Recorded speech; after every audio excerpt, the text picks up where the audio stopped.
రాజ్యసభ సభ్యత్వానికి రాజకీయాలకు హఠాత్తుగా దూరమై వైసీపీ మాజీ జాతీయ ప్రధాన కార్యదర్శి విజయసాయిరెడ్డి మళ్లీ రాజకీయాల్లోకి వస్తానని చాలాసార్లు ప్రకటించారు.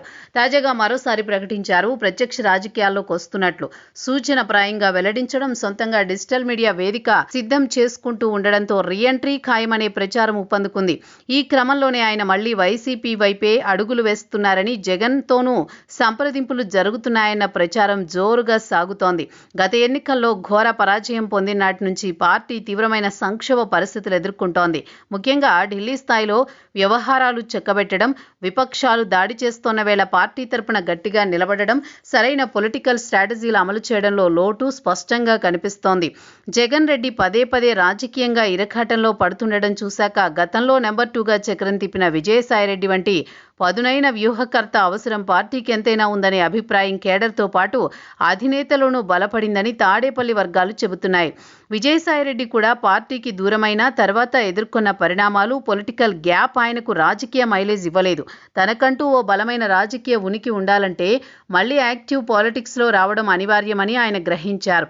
ఏళ్లుగా వైఎస్ కుటుంబంతో ఉన్న సుదీర్ఘ అనుబంధం, పార్టీ నిర్మాణంలో ఆయన పోషించిన కీలక పాత్ర దృష్ట్యా ఇరు వర్గాల నడుమ ఉన్న పాత విభేదాలు, అపోహలు పక్కనబెట్టి సంధి ప్రయత్నాలు సాగుతున్నట్లు పొలిటికల్ సర్కిల్స్లో టాక్ వినిపిస్తోంది.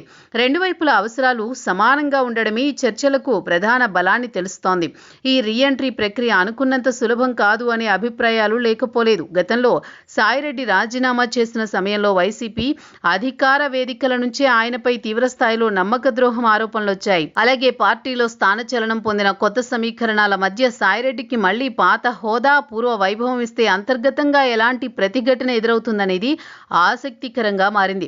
ఒకవేళ ఇరువైపులా చర్చలు ఫలించి రాజీ కుదిరితే రాబోయే 2-3 నెలల్లో ఆయన వైసీపీ గూటికి చేరే అవకాశాలు కొట్టిపారేయలేం. విజయసాయిరెడ్డి పునరాగమనం నిజమైతే అది వైసీపీ రాజకీయంగా కొంత ఊరటనిచ్చే పరిణామమే.